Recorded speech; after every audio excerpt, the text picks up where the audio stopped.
дошли в стаята на Коловър. И искам да приветствам моите приятели Георги Милчев Ривов, псевдопсарията, защото много лъжи. Не е от лошо, ами просто като навик. Ернест Поляка, най-големия събирач на музика. Жоро, който снима с камерата, тъй наречения кисоман, любител на музиката и вървоучастник в борбата против чалгата. Спаска магиосницата, която е някъде из Европа. Гришата граничара някъде на пост. Нави Иван, който фърна мрежи за риба.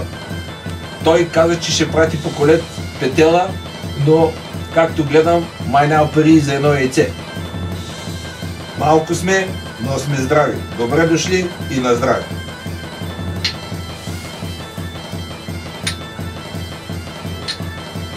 Аз, Георги Милчев Ривов, син на Милчо Георгиев Ривов, шеф на почти всички рибари в Поморие, уважавам до громаджия и така нататък. С моите приятели Жоро Киса и Ернест додахме да почетем Коловъра на прабългарите, да му пожелаем с деня зелената степ много здраве и щастие и все така на този ден да напосреща, защото българите останахме малко. Много от Синго се роди в България. Здраве, приятели мои! Нищо, че другите ги нямате, също ти приветстват, аз знам, сърцата им са тук. Жоре, на здраве на тебе. Знам, че в момента работиш зад диджей и камерата пулт. Не може, трябва да има един да се жертва, няма как. И това си ти.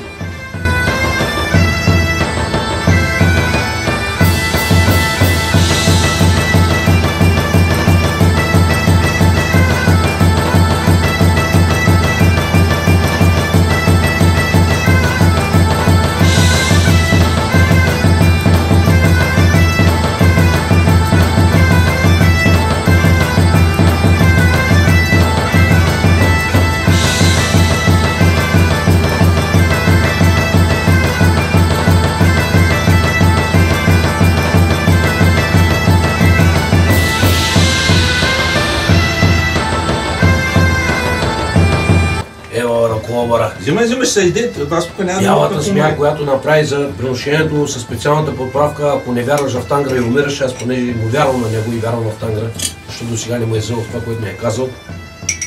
Значи голяма работа. Тази година малка смя до година 3-4. Вече да не са бели. Някакви други, по-така големи, защото все пак аз имам рицарска кръв. Не може да нямам какво да е. Трябва да е по-така нещо. Рицарска работа. Там има един щит, пленен от рицарите. Калян Горпиндов седи. Да, той понеже дядо му е бил писар в армията на Калоян и го описал и го е запазил от старите битки. От Балдуин още.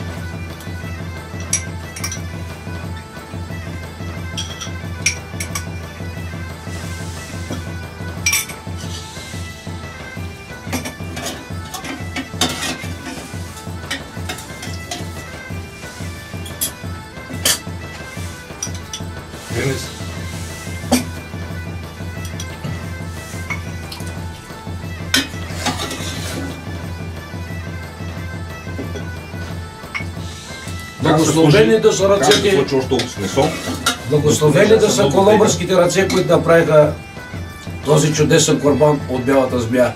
Също и ракията, която е пазена от боговете дар, който е дал на прабългарите хилядолетия назад. И сега седи на наша трапеза и ние като рицари и познавачи на тези неща оценаме жестовете, които направи скъпия уважаван от нас Коловър, Драгой Каталиев.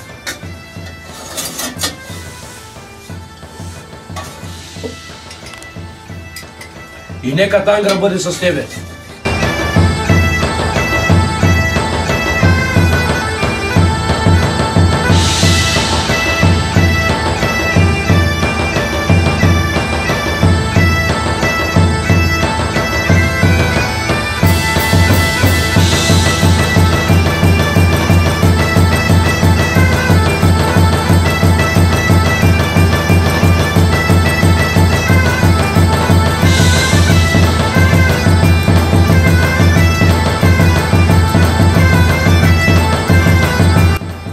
всемогъщи Тангра, дай ни плодородие, защото българското племе загива навеки.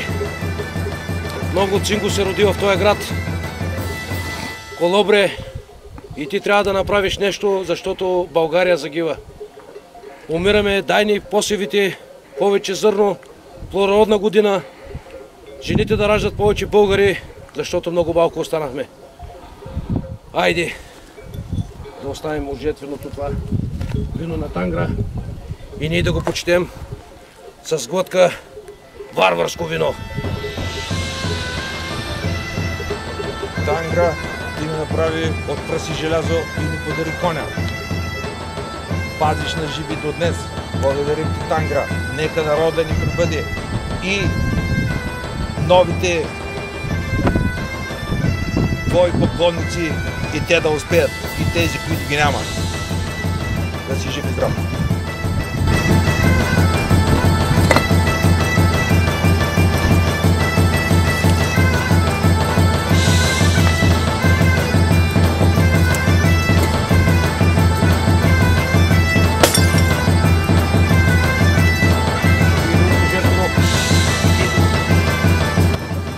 Хайде, Тангра, от името на мен и на моите приятели, слава!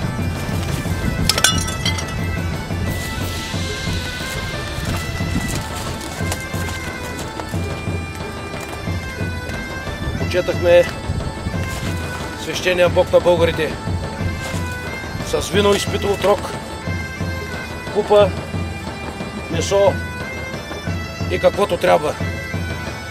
Вече там нататъка той се знае.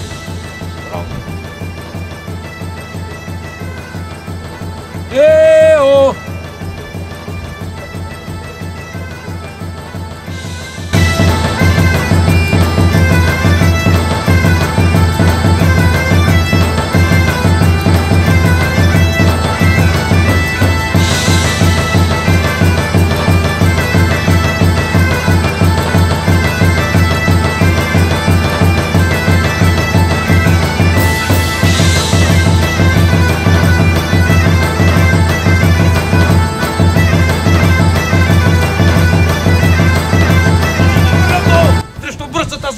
Която идва отдолу.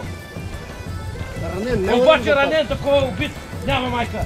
Камъни и дърви. Това е. Защото утре е 3 март. И в най-сублимния момент телефонът ти звъни. Чинак се обажда. Гошо! Гошо, ела си веднага да цепиш дърва. Ама трябва да заминава, пък и остава битка. Глупости.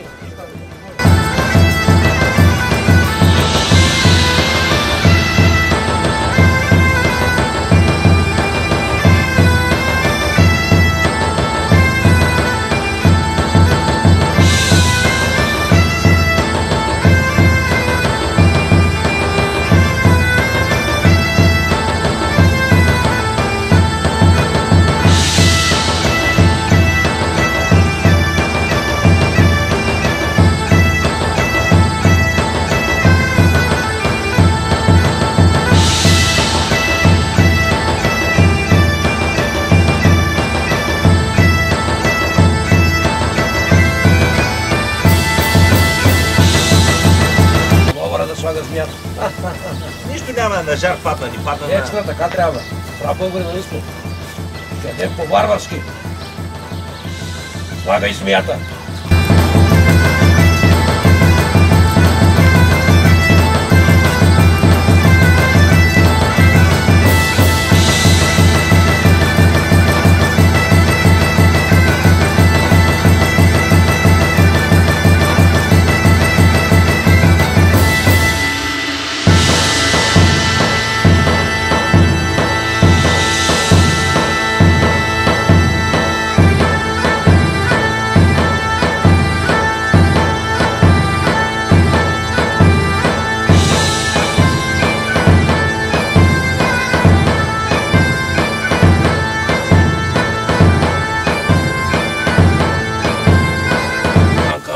Българите. Направо Дивата мазнина на степното животно си казва думата.